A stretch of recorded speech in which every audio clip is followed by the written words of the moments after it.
Okay, I started. Part of it is I'm trying to upload this using the internet, but our internet keeps cutting out because of the winds and the fires. So we've got a few videos we're going to watch here.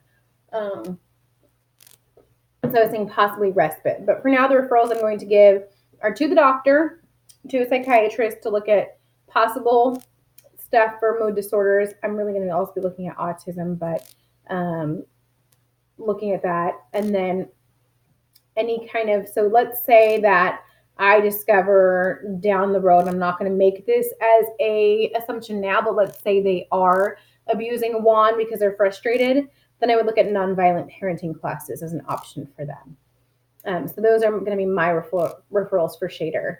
So you're going to see when I upload this that it's only going to be suicide and abuse and the referrals. I'm not going to be typing up every other thing there. I don't want that in your assignment. What I'm really looking for is something that very much mirrors mine. So for the crisis section, the someone asked me, what are these 10 questions? The 10 questions I want you to know so that you know what I'm asking of you.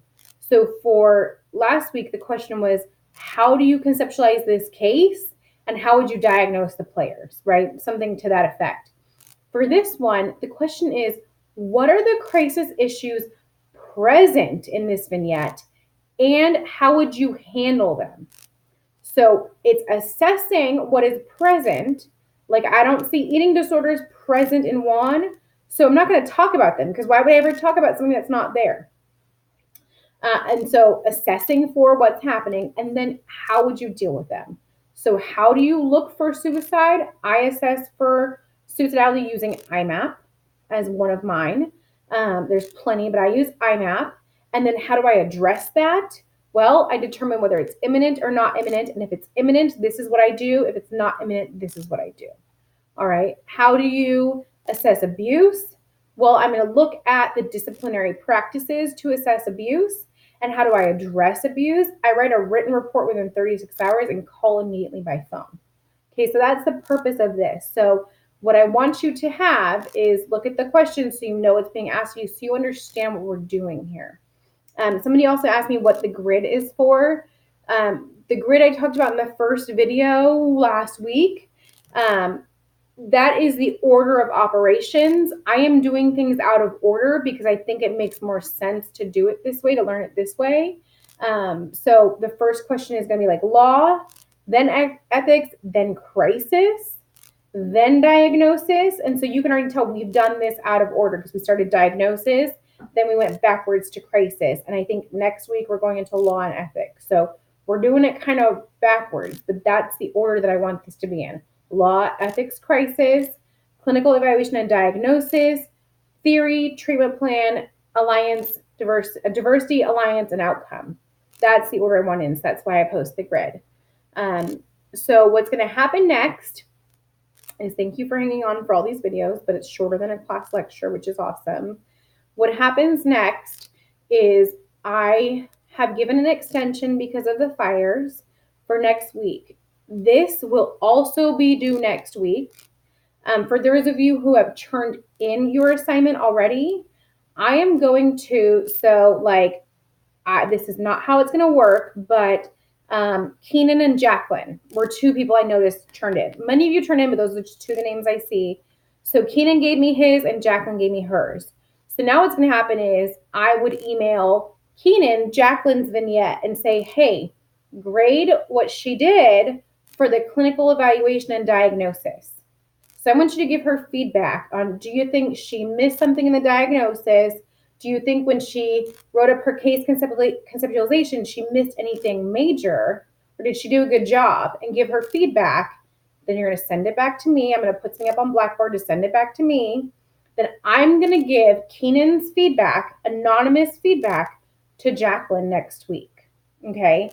I guess when I get it back from him. Okay. So if you've already turned in the assignment, I'm going to pair you up with somebody anonymously, and then you'll turn in the feedback by next week. If you were affected by the fires and you have a blackout and you haven't been able to do anything, then what I'd like you to do is turn that into me by next week. If you have to print it out, that's great too, because I think we meet each other next week. But I do not want your name whenever you turn in your vignettes. I don't want your name on your assignment because it makes it harder for me to make it anonymous. But you need to turn it in on Blackboard in the email, or in the email, and you can also print it, but you need to turn it in electronically, hopefully through Blackboard. And then I'll match you up, and then you'll get that in to me. Okay, so I've moved back that whole date. I'm going to try to make this make more sense. Okay, if you've done the assignment, then you have until 2 weeks from now because everybody is now moved back a week. So you will have to turn in by next class. Everybody will need to turn in their conceptualization and diagnosis by Monday next week, which is like the 4th. You will also need to turn in your crisis section by the 4th. We can't do any more extensions, no more personal extensions unless it meets the triple D criteria, death, disease, or deployment. We have to get them in on time. We don't have enough time in the quarter to do this. So both sections are due by Monday. If, however, you've already turned it in to me, I will get you your partner ASAP in 2 weeks. So the week after that, you will need to turn in your feedback. This is on the 11th. You will need to turn in your feedback for the conceptualization and the crisis section for your partner to me. Then I give that to that person so they can review it, make any changes, and then we keep going like that. Okay. If this doesn't make sense, that's fine because every part of your vignette is due next week, both sections. Feedback won't be due until the week after for both sections. So if you're confused, we can talk about it in class on Monday, but hopefully that makes sense. Everything should be in the syllabus, not for the feedback, but as far as the actual what you're turning in goes. But feedback is just the week after that, we give the feedback to your partner that's due. So I'm going to post this up along with all the videos. Hopefully they stay in order. And sorry, with everything going on over here, we've only lost power for a little bit, but I think that was for a fell tree. We're not PG&E, so this is not an issue. But please stay safe in the fires. If you are still having trouble watching the videos, we're in week 4, about to start week 4 here. So you got to figure out how to do that. I have no IT ability, not personally, but I have no way to help you with this. So if you don't know how to get into the library online, then you either need to show up to the library, but unfortunately, I think that might be closed, and try to get the videos. I don't know if that's going to work. Or you need to reach out to the help desk and tell them, I'm not having any luck in getting logged into the library. They sent you out an email when they changed the library system up.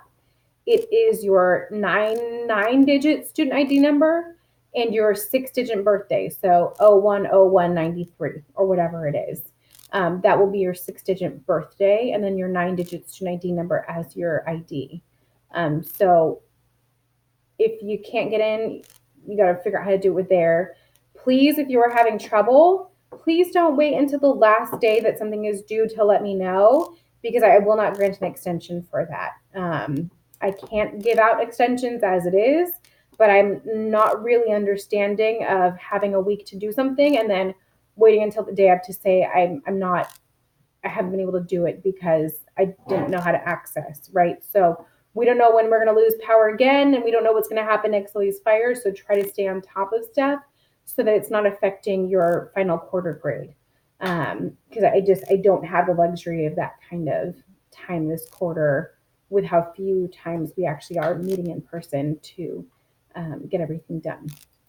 Okay, so hopefully this was helpful. I'm going to open up Unit 4 now, and we'll get everything going. All right, see you guys.